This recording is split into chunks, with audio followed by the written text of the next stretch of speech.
वैसे तो मेरी कोई खास वजह नहीं है कामयाब होने की। क्या? कि वैसे तो कोई खास वजह नहीं है कामयाब होने की, बस दिल में एक जिद लिए बैठे हैं तकदीर को उसकी औकात याद दिलाने की। हेलो नमस्कार साथियों, आप सभी को टारगेट विद नित्यम के इस चैनल में दिल खोल करके स्वागत है।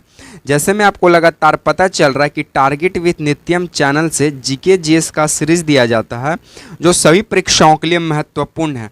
अब भारत के किसी भी प्रतियोगी परीक्षाएं की तैयारी कर रहे हैं उन सभी परीक्षाओं के लिए ये वीडियो रामबाण साबित होगा, क्योंकि टारगेट विद नित्यम चैनल से जो भी आपको सीरीज जीके जीएस के दिए जाते हैं वे सभी प्रीवियस ईयर पर आधारित प्रश्न होते हैं जो किसी न किसी एग्जाम में पूछे हुए हैं। तो हम उन्हीं सवालों का यहाँ पे हम फुल डिस्कशन कराते हैं।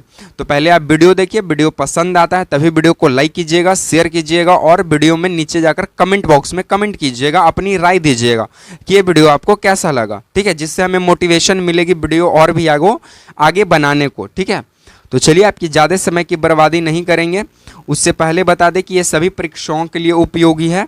आप बीपीएससी तैयारी कर रहे हैं, बीपीएससी शिक्षक भर्ती की, बिहार पुलिस की, बिहार दरोगा, Bihar SSC, SSC, railway, banking या डिफेंस एग्जाम, कोई भी एग्जाम हो, ये वीडियो रामबाण साबित होने वाला है।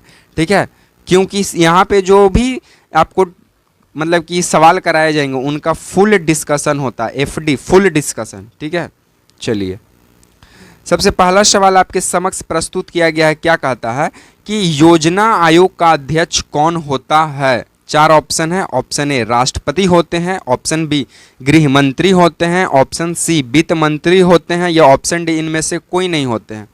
तो आपको बता दें कि योजना आयोग की जो शुरुआत है या योजना आयोग का जो अध्यक्ष है वो सबसे पहले इन सवालों की मतलब कि हम पढ़ने से पहले आप पहले ये जानिए कि योजना आयोग की स्थापना कब हुआ।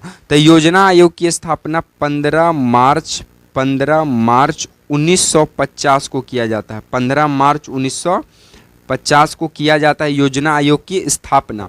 योजना आयोग का जो है नाम चेंज करके, क्या करके, नाम चेंज करके नीति आयोग रखा गया। क्या रखा गया? नीति आयोग रखा गया। तो ये नाम चेंज कर नीति आयोग कब रखा गया? तो 1 जनवरी 2015 को, 1 जनवरी 2015 को नीति आयोग आता है योजना आयोग के जगह पर। और योजना आयोग या फिर नीति आयोग के जो अध्यक्ष होते हैं वो पीएम होते हैं। कौन होते हैं? पीएम होते हैं, यानी प्रधानमंत्री होते हैं। ठीक है, तो इसमें इसका right answer option number D होगा, इनमें से कोई नहीं। चलिए, वर्तमान हमारे सामने राष्ट्रपति कौन है? राष्ट्रपति कौन है? द्रौपदी मुर्मू है। द्रौपदी मुर्मू है। ठीक है, चलिए, गृह मंत्री वर्तमान में कौन है? राजनाथ सिंह है। वित्त मंत्री निर्मला सीतारमण है। नेक्स्ट बोलता है कि सौर मंडल का सबसे चमकीला ग्रह कौन सा है? ऑप्शन ए मंगल है, ऑप्शन बी बुध है, ऑप्शन सी शुक्र है, ऑप्शन डी पृथ्वी है। तो सौर मंडल का सबसे चमकीला ग्रह ऑप्शन नंबर सी शुक्र है। शुक्र को जो है ये सुबह का तारा और शाम का तारा कहा जाता है। सुबह प्लस शाम का क्या कहा जाता है? तारा कहा जाता है। ठीक है, और शुक्र को पृथ्वी का जुड़वा बहन कहा जाता है। पृथ्वी का जुड़वा बहन कहा जाता है। शुक्र को पृथ्वी का जुड़वा बहन कहा जाता है। ठीक है, उसके बाद और अगर हम बात करें तो पृथ्वी को तो आपको मालूम है, इसे नीला ग्रह के नाम से हम लोग जानते हैं। क्यों? क्योंकि सबसे ज़्यादा पानी की प्रेजेंट होने की वजह से। बाकी बुध हमारा सबसे छोटा ग्रह है और मंगल की बात करें तो ये लाल ग्रह है। ठीक है, और बुध और शुक्र का कोई भी उपग्रह नहीं है।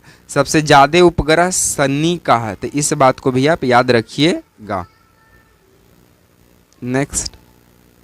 नेक्स्ट बोलता है क्या कि गुरु नानक जी का जीवनी किस सिख गुरु ने लिखा था? Option A Guru Angad Dev, option B Guru Arjun Dev, option C Guru Tegh Bahadur, option D इनमें से कोई नहीं। तो गुरु नानक जी के ही द्वारा जो है सिख धर्म की स्थापना की गई और गुरु नानक जी का जो जीवनी है वो लिखने का काम कौन किए थे? तो सिखों के दूसरे नंबर का गुरु अंगद देव इसका right answer option number A हो जाएगा। और ये सिखों के सेकंड नंबर के गुरु थे। साथ में गुरु अंगद देव को ही गुरुमुखी का जनक माना जाता है। गुरुमुखी, गुरुमुखी, गुरुमुखी एक क्या लिपि है, गुरुमुखी लिपि का जनक माना जाता है, जो कि पंजाबी भाषा का लिपि है गुरुमुखी। ठीक है। अगर हम लोग गुरु अर्जुन देव की बात करें तो गुरु अर्जुन देव जो है आदि ग्रंथ लिखते हैं। क्या लिखते हैं? आदि ग्रंथ। आदि ग्रंथ कब लिखते हैं? 1604 में। 1604 में आदि ग्रंथ लिखते हैं, जिसे गुरु ग्रंथ साहिब कहा जाता है। और गुरु अर्जुन देव को ही जहांगीर फांसी देता है। कौन देता है? जहांगीर जो है फांसी का सजा सुनाता है, फांसी देता है।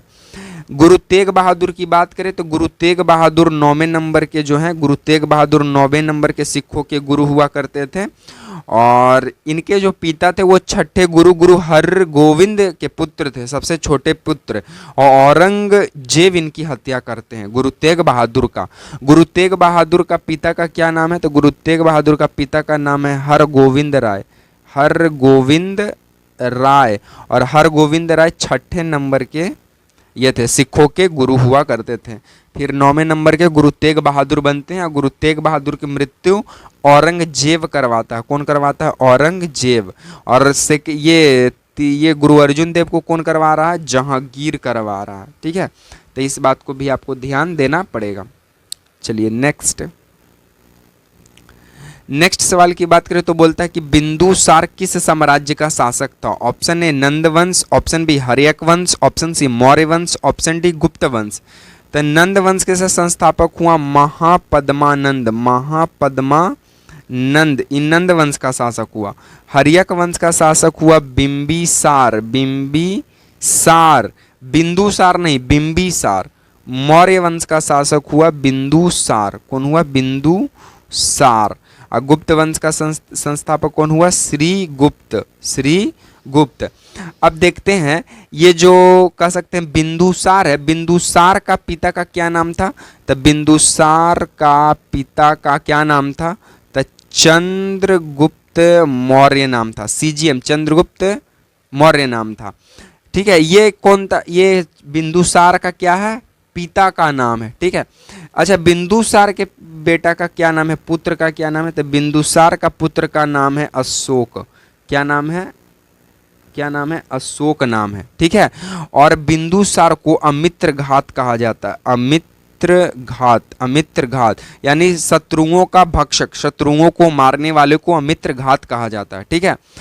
तो ये कह सकते हैं कि जो बिंदुसार है वो मौर्य वंश का शासक था। चंद्रगुप्त मौर्य का बेटा था। बिंदुसार का बेटा अशोक था। यानी चंद्रगुप्त मौर्य जो है वो अशोक का दादा बना और अशोक जो है पोता बना। ठीक है, तो ये बात को आप ध्यान में रखिएगा। नेक्स्ट बोलता है कि मानसरोवर झील किस देश में स्थित है? ऑप्शन ए भारत में, ऑप्शन बी चीन में, ऑप्शन सी कंबोडिया में, ऑप्शन डी अमेरिका में। तो मानसरोवर झील की बात करें तो मानसरोवर झील जो है ये तिब्बत में पड़ता है। कहाँ पड़ता है? तिब्बत यानी चीन में पड़ता है। ठीक है। मानसरोवर झील जो है ये सबसे ऊंची मीठे पानी का झील है। कैसा झील है? मीठे पानी का झील है। ठीक है। उसके बाद ये जो मानसरोवर झील है ये कैलाश पर्वत से घिरा हुआ है। कैलाश पर्वत से घिरा हुआ है। और इसी मानसरोवर झील से सिंधु नदी का उद्गम होता है। सिंधु नदी, सतलज नदी और ब्रह्मपुत्र नदी का भी उद्गम यहीं से होता है। और एक है करनाली नदी, करनाली जो कि गंगा की सहायक नदी है, इसका भी उद्गम जो है मानसरोवर झील से ही होती है। चीन जो है ये यांगतीसी नदी के किनारे स्थित है। यांगतीसी नदी के किनारे स्थित है। कंबोडिया में विश्व का, दुनिया का सबसे बड़ा मंदिर अंकोर वाट का मंदिर स्थित है। अंकोर वाट का मंदिर स्थित है। और भारत के बारे में तो बता दिए। अमेरिका में ब्लैक फॉरेस्ट, ग्रीन फॉरेस्ट पाया जाता है। ठीक है, तो इस बात को भी आप जानकारी आपको अच्छा से याद रखिएगा। ठीक है, चलिए बाकी आज को हम सेशन को यहीं पे समाप्त करेंगे। PDF चाहिए, नोट्स चाहिए तो आप ज्वाइन कर सकते हैं टारगेट विथ नित्यम चैनल को। वीडियो पसंद आया तो वीडियो को लाइक कर दीजिएगा, वीडियो को शेयर कर दीजिएगा। चैनल को सब्सक्राइब कर दीजिएगा। वीडियो पसंद आया हो और भी तो एक कमेंट में अपनी राय जरूर दीजिएगा कि ये वीडियो आपको कैसा लगा। इसी तरह के सीरीज के साथ आपसे मिलेंगे नेक्स्ट वीडियो में। तब तक के लिए आप तमाम साथियों को जय हिंद, वंदे मातरम।